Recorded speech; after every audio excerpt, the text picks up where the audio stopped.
All of you, welcome to SVR Academy. ఇక్కడ మీకు ప్రస్తుతం నేను my name is S Yadagiri, senior English faculty. I have almost 30+ years experience in teaching various competitive examinations, just like Constable, SI, TET, DSC, groups, ఇంకా రకరకాలైనటువంటి పోటీ పరీక్షలకు బోధించిన అనుభవం ఉంది నాకు. ఇక్కడ ప్రస్తుతం మీకు మన ఎస్విఆర్ అకాడమీ తరఫున మీకు ఏపీ హైకోర్టు జాబ్స్కి సంబంధించినటువంటి ఇంగ్లీష్ లాంగ్వేజ్ సిలబస్ గురించి మీకు తెలియజేయబోతున్నాను. జాగ్రత్త ఫాలో అవ్వండి. మనకి ఇక్కడ 40 మార్క్స్ సిలబస్ అని చెప్పి సిలబస్ ఇవ్వడం జరిగింది. ఈ 40 క్వశ్చన్స్ లేదా 40 మార్క్స్, ఇందులో మనం చాలా ఎక్కువ మార్కుల్ని స్కోర్ చేయడానికి అవకాశం ఉంది. కొంచెం మీరు కేర్ఫుల్గా ఫాలో అయినట్లయితే, మన ఇన్స్టిట్యూట్ క్లాసెస్ని రెగ్యులర్ కనుక మీరు ఫాలో అయినట్లయితే you can score maximum marks. అందులో ఏ విధమైనటువంటి యొక్క సందేహం మీకు ఉండాల్సిన అవసరం లేదు. ఎందుకంటే ఇక్కడ మీ కొరకు ఈ సిలబస్ ప్లస్ దాంతోపాటు ఎలా చదవాలి ఈ సిలబస్ని, తర్వాత సిలబస్ అంతా కూడా విత్ ఎగ్జాంపుల్స్, ఎక్సర్సైజెస్ ఇవ్వడం జరుగుతుంది. కొంచెం మీరు రెగ్యులర్గా ఫాలో అయ్యి వీటిని మీరు క్షుణ్ణంగా చదివినట్లయితే మంచి రిజల్ట్ని మీరు తెచ్చుకోగలరు. అందులో సందేహం లేదు. ఇది నాకున్నటువంటి యొక్క అనుభవంతో నేను కొన్ని వందలు వేల మంది విద్యార్థుల్ని ఈ 2 తెలుగు రాష్ట్రాల్లో ఉద్యోగార్థులుగా తీర్చిదిద్దడంలో నా వంతు పాత్ర కూడా ఉందని చెప్పడానికి నేను చాలా సంతోషిస్తున్నాను. ఇంతకుముందు చెప్పినట్లుగా వివిధ పోటీ పరీక్షలకు ఇది నాకు అనుభవం ఉంది. ఇక్కడ ఉన్నటువంటి యొక్క ఈ ఏపీ హైకోర్టు జాబ్స్ కొరకు ఇచ్చినటువంటి ఇంగ్లీష్ సిలబస్ కూడా ఆల్మోస్ట్ ఆల్ ఈ ఇతర పోటీ పరీక్షలకు ఉండేటువంటి యొక్క ఇంగ్లీష్ సిలబసే ఉంది. కాబట్టి ఇక్కడ ఏ విధమైనటువంటి సందేహపడాల్సినటువంటి అవసరం లేదు. కాబట్టి మీరు కొంచెం జాగ్రత్తగా ఫాలో అయినట్లయితే చాలు. అంతకుమించి ఇక్కడ ఏమీ ఇబ్బంది పడాల్సినటువంటి అవసరం లేదు. ఇందులో మనకి 40 క్వశ్చన్స్ అని ఇచ్చాడు, లేదా దాన్ని మనం 40 మార్క్స్గా కూడా మనం కన్సిడర్ చేయవచ్చు. కన్సిడర్ చేయడం అంటే ఏంది? పరిగణించడము అని అర్థం. అంటే 40 క్వశ్చన్లు 40 మార్కులు. ఇది ఎలా నేను మీకు చెప్తున్నాను, మనం ప్రీవియస్ క్వశ్చన్ పేపర్స్ చూసినట్లయితే అందులో స్పష్టంగా 40 క్వశ్చన్లు ఇచ్చారు, అంటే 40 మార్కులకు ఇచ్చారు. కాబట్టి మనం ఇప్పుడు కూడా సేమ్ అదే విధంగా మనం ఎక్స్పెక్ట్ చేస్తున్నాం. కాబట్టి మీరు ఏ విధమైనటువంటి సందేహానికి గురి కావాల్సిన అవసరం లేదు. ఇక్కడ మీరు క్షుణ్ణంగా ఇది చూసినట్లయితే జాగ్రత్తగా ఫాలో అవ్వండి. మీకు డీటెయిల్డ్గా దీన్ని ఎక్స్ప్లెయిన్ చేయడం జరుగుతుంది.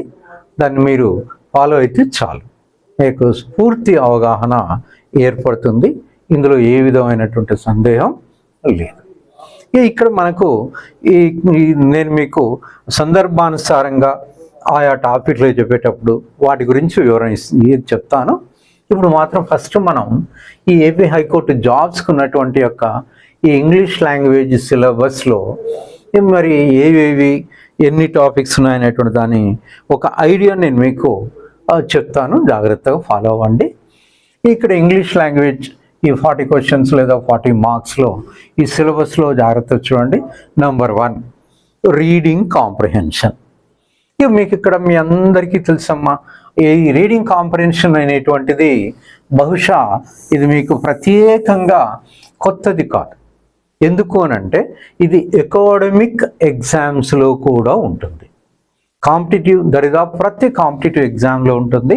అకాడమిక్ ఎగ్జామ్స్లో అంటే మనకు 6th నుంచి ఇంగ్లీష్ తెలుగు మీడియం వాళ్ళకు అనుకున్న ఒక టెక్స్ట్ బుక్ ఉంటుంది, దాంట్లో స్టోరీస్ ఉంటాయి, వాటిపైన కాంప్రిహెన్షన్ ప్యాసేజెస్ అక్కడ కూడా మీరు చూస్తుంటారు. ఇలా ఒకవేళ అట్లా కాకుండా 9th 10th క్లాసుల్లో మీ అందరికీ ఐడియా ఉంటుంటుంది. ఖచ్చితంగా కాంప్రిహెన్షన్ ప్యాసేజ్ ఇచ్చి దాని క్రింద ఒక 5 క్వశ్చన్లు ఇస్తారు. వాటికి మీరు సమాధానాల్ని ఇచ్చిన కాంప్రిహెన్షన్ ప్యాసేజ్ని చదువుతూ వాటికి రాస్తారు. ఇది అకాడమిక్ ఎగ్జామ్స్లో ఉండేటువంటి విధానం. ఇక్కడ కూడా మనకిది ఈ ప్రతి పోటీ పరీక్షలో ఈ రీడింగ్ కాంప్రిహెన్షన్ అనేది ఉంటుంది. అది ఏ పోటీ పరీక్ష అయినా కానివ్వండి, అది కానిస్టేబుల్ అయినా కానివ్వండి, ఎస్ఐ అయినా కానివ్వండి, డిఎస్సి అయినా కానివ్వండి, గ్రూప్స్ అయినా కానివ్వండి, ఎక్కడైనా మనకు హైకోర్టు జాబ్స్కు అన్ని రకాల ఉద్యోగాలలో కూడా ఈ రీడింగ్ కాంప్రిహెన్షన్ లేదా కాంప్రిహెన్షన్ అని అంటారు. ఇది ఖచ్చితంగా ఉండి తీరుతుంది. దీనికి ఏం చేస్తారు, ఒక కాంప్రిహెన్షన్ ప్యాసేజ్ ఇస్తారు, దాని క్రింద క్వశ్చన్స్ ఇస్తారు. ఇక్కడ మనకేం చేస్తారు, అకాడమిక్ ఎగ్జామ్స్లోనే మనం సమాధానాలు రాస్తాము క్వశ్చన్కు, కానీ ఇక్కడేం క్వశ్చన్ ఇచ్చి దాని కింద 4 ఆప్షన్స్ ఇస్తారు. ఆ 4 ఆప్షన్స్లో సరి అయినటువంటి ఒక ఆప్షన్ని మనం ఎంపిక చేయాలి. ఇది కాంపిటేటివ్ ఎగ్జామ్స్లో. ఈ 4 ఆప్షన్స్లో ఒక 2 లేదా చూస్తుండగానే 1 లేదా 2 ఇవి కావు అని మనకు స్పష్టంగా అనిపిస్తూ ఉంటాయి. ఏమైనా మనకు 1 లేదా 2 సమాధానాల దగ్గరే ఈ సమాధానమా ఆ సమాధానమా అని మనం కొంచెం కన్ఫ్యూజింగ్గా ఉంటాం. దాని కొరకు మనం ఏం చేయాలి అని అంటే ఈ కాంప్రిహెన్షన్ ప్యాసేజ్ని ఒకసారి చదవడం, కొంచెం నెమ్మదిగా, అంటే అవగాహన కొరకు చదివిన తర్వాత క్రింద క్వశ్చన్ చదవాలి. క్వశ్చన్ చదువుతూ ఉండగానే మనకు ఒక ఐడియా వచ్చేస్తుంది. ఆ క్వశ్చన్లో ఉన్నటువంటి యొక్క పదాలు ఏ లైన్లో ఉన్నాయో మామూలుగా ఆ లైన్లో సమాధానం ఉంటుంది. అంటే ప్యాసేజ్లో ఈజీగా మనం ఆ సమాధానాన్ని గుర్తించగలుగుతాం. అయితే కాంపిటేటివ్ ఎగ్జామ్లో ప్రతి 5 ప్రశ్నలలో కాంప్రిహెన్షన్లో ఇక్కడ ఒక చిన్న విషయం ఏంటంటే 2 లేదా 3 సులభంగా సమాధానాలను గుర్తిస్తాం. ఇక 4వది 5వది అక్కడ ఎవరైతే కొంచెం కేర్ఫుల్గా ఉంటారో మనం అక్కడ స్కోర్ అనేది ఉంటుంది. 1 లేదా 2 క్వశ్చన్ల దగ్గరే మనం కొంచెం జాగ్రత్తగా ఉండాలి. కాబట్టి దాని కొరకే కొంచెం జాగ్రత్తగా చదవడం అనేది చేయాలి. అంతే తప్ప దీంట్లో అద్భుతం అనేది ఏం లేదమ్మా, చాలా సులభంగా చేయగలుగుతారు, అందులో ఏ విధమైన సందేహం లేదు. కాకపోతే ఏంటంటే ఇక్కడ మీరు చేయాల్సింది పూర్తిగా దాన్ని చదవడం, చదివిన దాన్ని అవగాహన చేసుకునే ప్రయత్నం చేయడం అనేది ఇక్కడ ప్రధానము. అంతే తప్ప ఇక్కడ వేరే అద్భుతం అనేది ఏం లేదు. కాకపోతే నేను ఇంతకుముందు మీకు చెప్పినట్టు 1 లేదా 2 క్వశ్చన్ల దగ్గరే మనం కొంచెం మనల్ని ట్విస్ట్ అంటారు, అంటే కొంచెం కన్ఫ్యూజింగ్గా ఉండేటువంటి క్వశ్చన్ 1 లేదా 2 అడుగుతారు. అందులో ఒకటి సినోనిమో లేదా యాంటోనిమో కూడా ఇక్కడ అడగడానికి అవకాశం ఉంది. అంతే తప్ప వేరే భయంకరంగా ఏమీ ఉండదు. ఇది రీడింగ్ కాంప్రిహెన్షన్కు సంబంధించినటువంటిది. మీ అందరికీ అవగాహన ఉన్నటువంటిది. మనం ప్రాక్టీస్ చేసేటప్పుడు కూడా నేను మీకు డీటెయిల్డ్గా చెప్తాను. రైట్, నెక్స్ట్ ఇక సెకండ్ టాపిక్ చూడండి మన సిలబస్లో.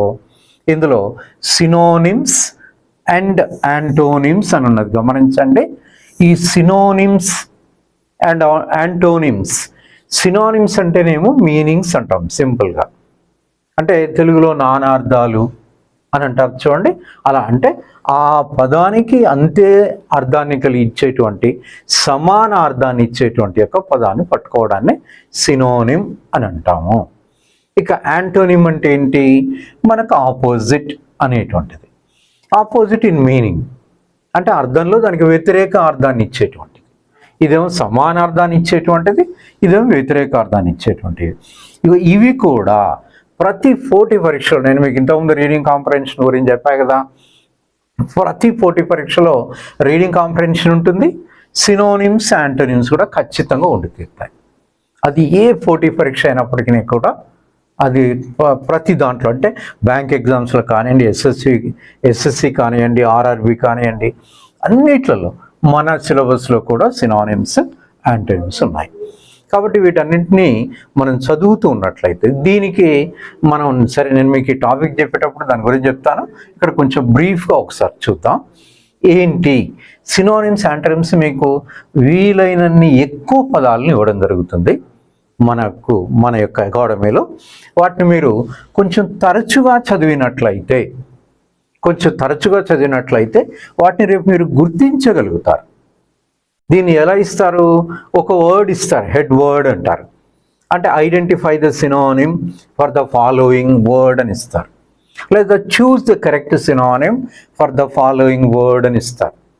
అంటే క్రింద ఇచ్చినటువంటి ఒక పదానికి ఒక సినోనిమ్ని గుర్తించండి అని. సేమ్ అలానే choose the antonym for the following word, లేదా identify the antonym for the following word అని ఇస్తారు. అంటే వ్యతిరేక పదాన్ని ఇచ్చి, అంటే వ్యతిరేకార్థాన్ని ఇచ్చే పదాన్ని గుర్తించండి అని ఇస్తారు. ఇలా సినోనిమ్స్, యాంటోనిమ్స్. మనం ఈ ప్రీవియస్ క్వశ్చన్ పేపర్స్లో చూస్తే ఇవి కనీసం 3 అడుగుతున్నారు మినిమం, తక్కువలో తక్కువగా. ఎందుకంటే మనకి 40 క్వశ్చన్స్లో మనకున్నటువంటి సిలబస్లు అన్నీ కవర్ అవుతూ ఉన్నట్లయితే కనీసం 3 లేదా 4 అట్లా అడుగుతారు. ఈ రీడింగ్ కాంప్రిహెన్షన్ 5 క్వశ్చన్స్ ఉంటాయి, ఇవి మాత్రం మినిమం 3 అడుగుతున్నారు. అంటే సినానిమ్స్ ఒక 3, యాంటోనిమ్స్ ఒక 3, ఇలా మినిమం. ఎందుకంటే ప్రీవియస్ క్వశ్చన్ పేపర్స్లో చూసినట్లయితే అబ్జర్వ్ చేస్తే అలా ఇచ్చారు, దాన్ని బట్టి మీకు చెప్పడం జరుగుతుంది. మీకు ఆ ప్రీవియస్ క్వశ్చన్ పేపర్స్ని కూడా 1-2 క్వశ్చన్ పేపర్స్ని మీకు మీ అవగాహన కొరకు ఎక్స్ప్లెయిన్ చేయడం జరుగుతుంది. రైట్. ఇక ఆ తర్వాత నెక్స్ట్ 3rd టాపిక్ మన సిలబస్లో అంతర్భాగం ఏది అని అంటే వన్ వర్డ్ సబ్స్టిట్యూషన్ అని అంటాం. అంటే వన్ వర్డ్ సబ్స్టిట్యూషన్ అంటే ఒక వాక్యము లేదా కొన్ని పదాలకు ప్రత్యామ్నాయము అంటాం. ఇది సబ్స్టిట్యూషన్ అంటే దానికి బదులుగా. అంటే ఉదాహరణకు మనం ఇక్కడ రకరకాలైనటువంటి వన్ వర్డ్ సబ్స్టిట్యూషన్స్ అనేటువంటి మన డైలీ లైఫ్లో కూడా వాడుతూ ఉంటాం. అంటే ఒక పెద్ద వాక్యానికి బదులుగా దీన్ని ప్యాట్రియాట్ అనే పదాన్ని మీరు విని ఉంటారమ్మా. ప్యాట్రియాట్ అంటే తెలుగులో దేశభక్తుడు అంటారు. అంటే one who loves his country అనేటువంటిది. అంటే తన దేశాన్ని ప్రేమించేటువంటి వాడు, అభిమానించేవాడు అని ఒక 4-5 పదాలు ఉంటాయి. దానికి బదులుగా ప్యాట్రియాట్ అని ఒకటే పదం ఉంటుంది. దాన్ని వన్ వర్డ్, దీనికి బదులుగా ప్రత్యామ్నాయంగా ఒక 3-4 పదాలు లేదా ఒక వాక్యము బదులుగా ఇచ్చే వాటిని వన్ వర్డ్ సబ్స్టిట్యూషన్స్ అని అంటారు. వీటిని కూడా మీకు వీలైనన్ని ఎక్కువగా తరచుగా పోటీ పరీక్షల్లో అడిగేటువంటి వాటిని ఇవ్వడం జరుగుతుంది. వాటిని మీరు తరచుగా చదివినట్లయితే రేపు మీకు ఆ ఎగ్జామ్లో మన సిలబస్లో అంతర్భాగంగా అడిగినప్పుడు మీరు చాలా సులభంగా గుర్తించడానికి అవకాశం అనేటువంటిది ఉంటుంది. ఇది సరే, ఇది ఒక్కొక్క టాపిక్ చెప్పినప్పుడు దాని గురించి మీకు డీటెయిల్డ్గా ఎక్స్ప్లెయిన్ చేయడం జరుగుతుంది. ఇప్పుడు మన సిలబస్లో ఏముందనేటువంటి దాన్ని తెలుసుకోవడం కొరకు ఇక్కడ మనం చూస్తున్నాం. రైట్. నెక్స్ట్ టాపిక్ చూడండి, ఇది ఈడియమ్స్ అండ్ ఫ్రేజెస్ అంటాం. ఇది కూడా సేమ్ వన్ వర్డ్ సబ్స్టిట్యూషన్స్ లాంటిదే, ఆల్మోస్ట్ ఆల్ సిమిలర్గా దగ్గరగా ఉండేటువంటిది అన్నట్టు. ఇది కూడా సేమ్, దీన్ని కూడా మనం అక్కడ చూద్దాం. ఇది డీటెయిల్డ్గా ఒక్కొక్కటి మీకు క్లియర్గా ఎక్స్ప్లెయిన్ చేయడం జరుగుతుంది. రైట్. ఇక ఆ తర్వాత నెక్స్ట్ సీరియల్లో మనం చూసినట్లయితే గ్రామర్ అని ఉన్నది చూడండి. దీన్ని వ్యాకరణము అంటారు తెలుగులో. ఈ గ్రామర్ అనేటువంటిది మనకి ఇక్కడ ఒక చిన్న విషయాన్ని గమనించడమా, స్పెల్లింగ్ అనేటువంటిది కూడా మనకు అంతర్భాగంగా ఉంది. ఈ గ్రామర్ అనేది కూడా కొన్ని గతంలో అంటే ప్రీవియస్ కాంపిటేటివ్ ఎగ్జామ్స్లో ఇది కూడా స్పెల్లింగ్లో అడిగారు. ఎలా అడిగారు? GRAMMAR అని ఇక్కడ ఉన్నది చూడండి, ఇది కరెక్ట్. దీన్ని మిమ్మల్ని ఏం కన్ఫ్యూజ్ చేస్తారు? GRAMMER ఒకటి ఇస్తారు, అంటే ఏ బదులుగా ఈ ఇస్తారు, తర్వాత 2 Mల బదులుగా 1 M ఇస్తారు, మిగతాంతా కరెక్ట్ ఇస్తారు. అంటే స్పెల్లింగ్స్ అనేది కూడా మనకి ఇందులో ఉంది. కాబట్టి ఇక్కడ సందర్భం వచ్చింది కాబట్టి చెప్తున్నాను. గ్రామర్ అంటే తెలుగులో వ్యాకరణం అంటాం. ఇందులో మన గ్రామర్ అని మనకు సిలబస్లో స్పష్టంగా ఏం చెప్పారు అంటే చాలా ఉంది గ్రామర్ అంటే. ఏది? ఇక్కడ దీని పార్ట్స్ ఆఫ్ స్పీచ్ అంటాం, భాషా భాగాలు అంటారు. అందులో కూడా మనకు సిలబస్ అంతర్భాగంగా పర్టికులర్గా మెన్షన్ చేశారు. కాబట్టి ఏవేవి అని గమనిస్తే ఇక్కడ నౌన్, ప్రొనౌన్, యాడ్జెక్టివ్, తర్వాత వర్బ్, తర్వాత preposition, conjunction, JUN CTION, CON JUN CTION. ఇవి ఇందులో ఒకటి మీకు సందేహం రావచ్చు, సార్ ఇందులో ఒకటి కనిపించట్లేదు మాకు అని చెప్పేసి. ఒకటి అంటే ఏంటి, ఏవే కనిపించట్లేవు. ఇప్పుడు నౌన్, ప్రొనౌన్, యాడ్జెక్టివ్, వెర్బ్ ఉంది, ప్రిపోజిషన్ ఉంది, కంజంక్షన్ ఉంది. కానీ ఇక్కడ మాకు ఇంటర్జెక్షన్ అనేది ఒకటి కనిపించట్లేదు సార్. ఎస్, ఇంటర్జెక్షన్ లేదు. ప్లస్ దాంతోపాటు మరొకటి కూడా మీకు లేదు. మొత్తం మనకు ఈ పార్ట్స్ ఆఫ్ స్పీచ్లో 8 ఉంటాయమ్మా. కానీ ఇక్కడ ఎన్ని మీకు రాయడం జరిగింది? Noun, pronoun, adjective, verb, preposition, కంజంక్షనే రాయడం జరిగింది. అంటే 3 + 3 6 రాయడం జరిగింది. ఇంకొక 2 రాయలేదు. ఏవి? ఇక్కడ యాడ్జెక్టివ్ అని ఉన్నది చూడండి, దీనిలాగానే మరొకటి ఉంటుంది, యాడ్వర్బ్ అంటాము, క్రియా విశేషణం అంటాము. ఇంకొకటి ఇంటర్జెక్షన్ అని ఉంటుంది. ఈ 2 మన సిలబస్లో ఇవ్వలేదు మనకు, కాబట్టి మీకు ఇక్కడ రాయలేదు. ఇది చిన్న డిఫరెన్స్. వీటి గురించి చెప్పుకుంటాం మనం గ్రామర్లో అంతర్భాగంగా. దాంతోపాటు మరొకటి ఏంటి అంటే యూజెస్ ఆఫ్. ఇది మీ అందరికీ తెలుసు, ఏ, యాన్ అండ్ ద అంటారు, THE. వీటిని ఆర్టికల్స్ అంటాం. ఆర్టికల్స్ అంటే ఏ, యాన్ అనే దాన్ని ఇండెఫినైట్ ఆర్టికల్ అంటారు, దా అనే దాన్ని డెఫినైట్ ఆర్టికల్ అని అంటారు. వీటి రెండింటిని కలిపి ఏ అని ఇండెఫినైట్ ఆర్టికల్, దా అనేటువంటి దాన్ని డెఫినైట్ ఆర్టికల్ అంటాం. ఈ రెండింటిని కలిపి ఆర్టికల్స్ అంటారు.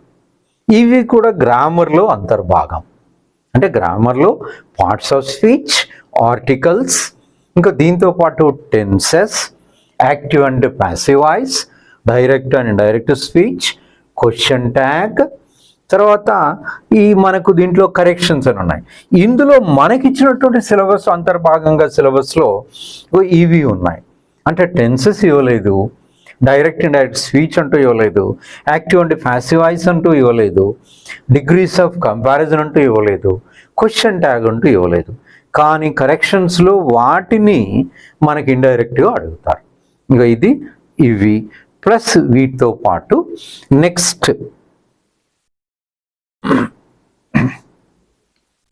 మనకున్నటువంటి నెక్స్ట్ టాపిక్స్ ఇంకే ఉన్నాయి సార్ అని కనుక గమనించినట్లయితే, నేను మీకు ఇంతకుముందు స్పెల్లింగ్స్ అని అన్నా చూడండి. దీన్ని ఎలా అడుగుతారు? చూస్ ద కరెక్ట్, లేదా అంటే మనకు సరి అయినటువంటి స్పెల్లింగ్ కలిగిన పదాన్ని ఎంపిక చేయండి. Choose the correctly spelled word from the following. Choose అని ఇవ్వచ్చు, లేదా ఐడెంటిఫై అని ఇవ్వచ్చు. అంటే గుర్తించండి లేదా ఎంపిక చెయ్యండి. నేను మీకు ఇంతకుముందు అన్నా చూడండి, గ్రామర్ అని అన్నా చూడండి. ఆ గ్రామర్ అనేది నేను మీకు చెప్పా చూడండి, GRAMMER అని ఒకటి ఇస్తారు. చాలా సులభం, మనల్ని సులభంగా కన్ఫ్యూజ్ చేస్తారు. ఇంకొకటి చూడండి, GRAMAR అని ఒకటి ఇస్తారు. GRAM అని ఇస్తూ MMAR. ఇక్కడ మీరు గమనించినట్లయితే చాలా సులభంగా దీన్ని గుర్తించడానికి అవకాశం ఉంటుంది. కాకపోతే దీనికి ఏంటంటే తరచుగా వాటిని మనం చదవడము అనేది అవసరం అన్నమాట. ఇక్కడ GRAMMAER మనల్ని కన్ఫ్యూజ్ చేయడానికి. ఇక్కడ ఏం లేదు, చాలా సులభం. నేను మీకు ఇంతకుముందే అన్నా చూడండి, GRAMMAR అని ఉన్నటువంటిది 2 ఓవెల్ లెటర్స్, అందులో 2 ఏలు ఉన్నటువంటిది గ్రామర్లో కరెక్ట్. కానీ ఇక్కడ ఏముంది, GRAMMER ఉంది, ఇది తప్పు. ఇక్కడ ఒక M ఉంది, 2 Mలు ఉండాలి. కాబట్టి ఇది తప్పు, ఇది తప్పు. ఇలాంటి స్పెల్లింగే ఎక్కడ ఉండదు, కాబట్టి ఇది కాదు. అంటే మనల్ని కన్ఫ్యూజ్ చేయడానికి ఇక్కడ చూడండి, చాలా దగ్గరగా ఇది ER ఇచ్చారు, ఇక్కడ ER ఇచ్చారు. ఇలాంటివి ఇది ఒకసారి 1-2 సార్లు కాంపిటేటివ్ ఎగ్జామ్స్లో అడిగినటువంటిది. అందుకనే నేను మీకు ఇది పర్టికులర్గా దీన్ని చెప్తున్నాను. ఇది స్పెల్లింగ్ ఎర్రర్. ఎర్రర్ అంటే ఏంటి? మిస్టేక్ అని అర్థం. మిస్టేక్ అంటే తప్పు. తప్పుని గుర్తించండి అంటే 4 పదాలు ఇచ్చి అందులో తప్పుని గుర్తించండి అని అంటారు. అది ఇక్కడ మనకు దీన్ని కూడా మనం సులభంగా గుర్తించడానికి వీలుగా ఉంటుంది. అందులో ఏ విధమైనటువంటి సందేహం లేదు. కాకపోతే ఏంటంటే మీకు ఇచ్చేటువంటి వాటిని, మీకు చెప్పేటువంటి వాటిని కొంచెం ఫాలో అవ్వండి, చాలా సులభంగా. ఇక్కడ నేను మీకు చెప్పినట్లుగా ఓవెల్ లెటర్స్ మీద ఎక్కువగా అడుగుతుంటారు. ఓవెల్స్ అంటే మీకు ఐడియా ఉండొచ్చు, ఓవెల్ లెటర్స్ అంటారు. అంటే ఏఈఐఓ ఐడియా ఉండొచ్చు మీకు, ఏఈఐఓయు అని అంటారు. వీటిని ఇంగ్లీష్ ఆల్ఫాబెట్లో ఓవెల్స్ లేదా ఓవెల్ లెటర్స్ అంటారు. ఈ ఏఈఐఓయు కాకుండా మిగతా ఏది టోటల్ ఆల్ఫాబెట్ వాటిని కాన్సోనెంట్స్ అంటారు. ఎక్కువగా మనకు ఓవెల్స్ మీదనే ఈ స్పెల్లింగ్స్ అనేటువంటివి అడుగుతూ ఉంటారు. అది మీకు ఆ టాపిక్ చెప్పేటప్పుడు దాని గురించి కూడా మీకు క్లారిటీ ఇచ్చేటువంటి ప్రయత్నం జరుగుతుంది. చాలా సులభంగా ఇది కూడా ఆన్సర్ చేయడానికి అవకాశం ఉంటుంది. మనల్ని కన్ఫ్యూజ్ చేసేటువంటి వాటిని మీకు ఇచ్చేటువంటి యొక్క దాంట్లో కూడా ఏవేవి ఎలా కన్ఫ్యూజ్ చేస్తారు, ఎలా అడుగుతారు అనేది ఇవ్వడం జరుగుతుంది. రైట్, ఇది నెక్స్ట్ టాపిక్ చూడము. Spotting the error. స్పాట్ అంటే ఐడెంటిఫై చేయడం అని అర్థం, గుర్తించండి అని అర్థం. ఏం గుర్తించమంటున్నాడు? ఎర్రర్. ఎర్రర్ అంటే ఏమనుకున్నాం మనం? మిస్టేక్ అనుకున్నాం. ఇది దీని ఎర్రర్ స్పాటింగ్ అని కూడా అనొచ్చు. ఎందుకంటే మీరు ఎక్కడైనా చూస్తే మనం ఇక్కడ స్పాటింగ్ ద ఎర్రర్ అని చెప్పుకున్నాం, అక్కడ ఎర్రర్ స్పాటింగ్ అని అనొచ్చు, అంతే తప్ప రెండు ఒకటే. మిస్టేక్ని ఐడెంటిఫై చేయడం. ఇది ఎలాంటి మిస్టేక్? మీకు ఒక వాక్యం ఇస్తారు, ఒక సెంటెన్స్ ఇస్తారు. చూస్ ది గ్రామటికల్లీ కరెక్ట్ లేదా incorrect sentence from the following అని వచ్చు. అంటే కరెక్ట్, ఇన్కరెక్ట్. ఇన్కరెక్ట్ అంటే ఏంది? తప్పు, ఎర్రర్, మిస్టేక్ కలిగినటువంటిది. అంటే దీంట్లో ఆర్టికల్స్ ఎర్రర్స్ ఉండొచ్చు, ప్రిపోజిషనల్ ఎర్రర్స్ ఉండొచ్చు, టెన్సెస్ ఎర్రర్స్ ఉండొచ్చు, తర్వాత మిగతా క్వశ్చన్ ట్యాగ్ మీద కూడా ఎర్రర్ అడగచ్చు. రకరకాల గ్రామర్ టాపిక్స్ పైన మిమ్మల్ని ఎర్రర్ అనేటువంటి దాన్ని ఐడెంటిఫై చేయమని ఇవ్వడం జరుగుతుంది. వాటిపైన మీకు క్లారిటీ ఇవ్వడం అనేటువంటిది జరుగుతుంది. ఏ టాపిక్స్ పైన అంటే టెన్సెస్ పైన ఎలా ఎర్రర్స్ అడుగుతారు, తర్వాత ఆర్టికల్స్ పైన ఎలా ఎర్రర్స్ అడుగుతారు, ప్రిపోజిషన్స్ పైన ఎలా ఎర్రర్స్ అడుగుతారు, అన్నిటిపైన total grammar topic, even conjunctions అని ఇంతకుముందు మనం పార్ట్స్ ఆఫ్ స్పీచ్లో చెప్పుకున్నాం కదా, దానిపైన కూడా ఎర్రర్స్ అడుగుతారు. అవన్నీ ఇందులో స్పాటింగ్ ద ఎర్రర్ లేదా ఎర్రర్ స్పాటింగ్ అనే దాంట్లో వస్తుంది. ఇది నెక్స్ట్ క్లోజ్ టెస్ట్ అనేది ఉన్నది చూడండి. ఈ క్లోజ్ టెస్ట్ అనేటువంటి దాన్ని ఇక్కడ ఏం చేస్తారు అంటే మీకు దీన్ని ఒక చిన్న పారాగ్రాఫ్, ఒక స్మాల్ పారాగ్రాఫ్ ఇవ్వడం జరుగుతుంది with blanks in it. Blanks, దానికి నంబర్లు ఇస్తారు. అంటే 1 2 3 4 5 4 ఆర్ 5 బ్లాంక్స్ ఇస్తూ మనకు 4 బ్లాంక్లు ఇచ్చారనుకోండి 4 మార్కులు, 5 ఇస్తే 5 మార్కులు. ఆ క్రింద ఆప్షన్స్ ఇస్తారు. ఆ ఆప్షన్స్ నుంచి ఏ బ్లాంక్, ఏ ఆప్షన్ కరెక్ట్గా సూట్ అవుతుందో మీరు గుర్తించి దాన్ని క్లోజ్ చేయడం. అంటే సెంటెన్స్ లేదా 2-3 వాక్యాలు ఇస్తారు, కరెక్ట్గా మీనింగ్ఫుల్గా వచ్చేట్టుగా గుర్తించగలగడము ఆప్షన్స్ని. ఇది ఇందులో చేయాల్సింది.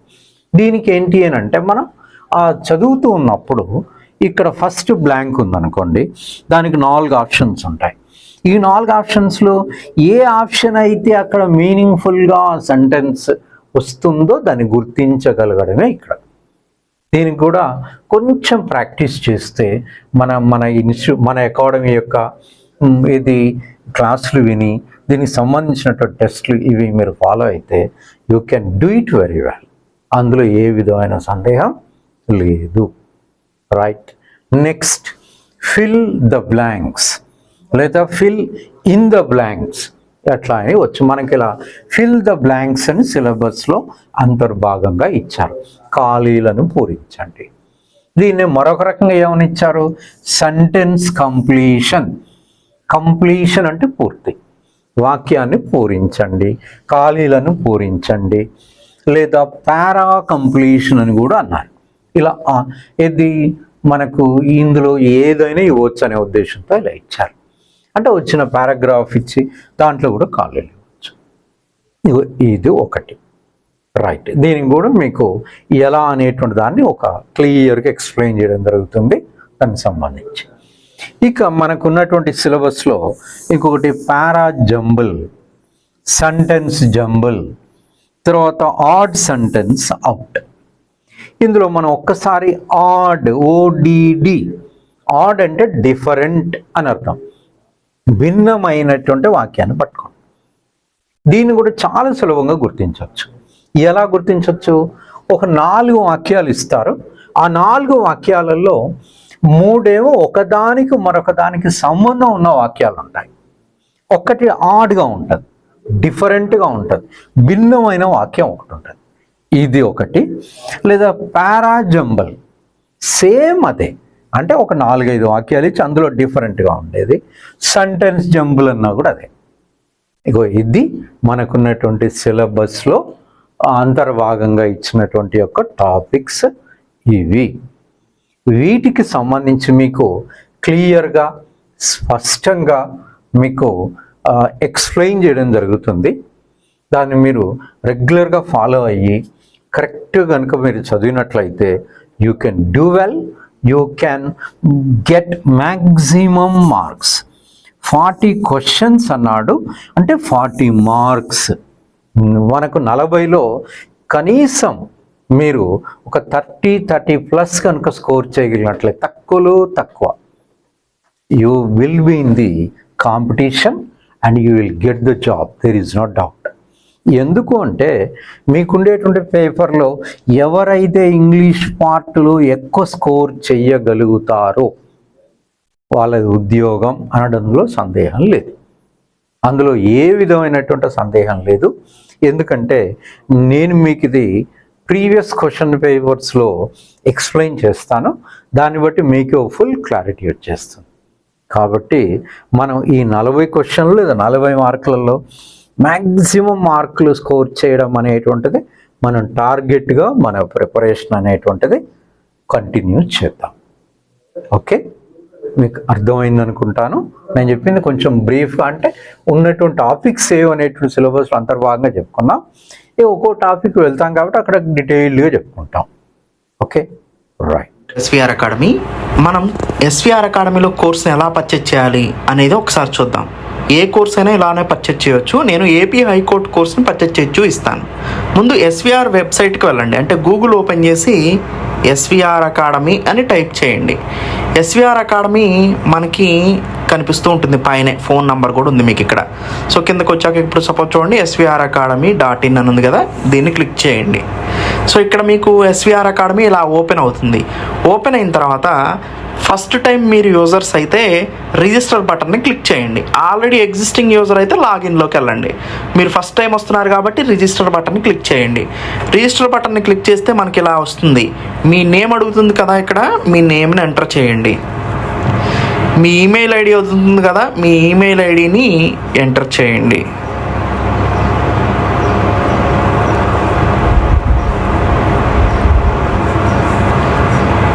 మీ ఈమెయిల్ ఐడి ఎంటర్ చేసిన తర్వాత మీ మొబైల్ నంబర్ని ఎంటర్ చేయండి. మీ మొబైల్ నంబర్ ఎంటర్ చేసిన తర్వాత మీరు ఒక పాస్వర్డ్ పెట్టుకోండి. మీరు పాస్వర్డ్ పెట్టుకున్న తర్వాత ఏ కోర్సు, ఏపీ హైకోర్టు సెలెక్ట్ చేసుకోండి.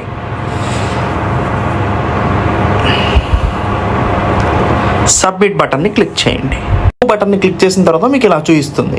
ఇలా చూపించినప్పుడు మీరు ఎలా అయినా పే చేసుకోవచ్చు. పేమెంట్ మెథడ్ చూడండి. సపోజ్ మనకి ఈజీగా ఉండే పేమెంట్ మెథడ్ నెట్ బ్యాంకింగ్ ఉంది, కార్డ్స్ ఉన్నాయి, ఇక్కడ ఫోన్పే, వ్యాలెట్స్ అన్నీ ఉన్నాయి కదా.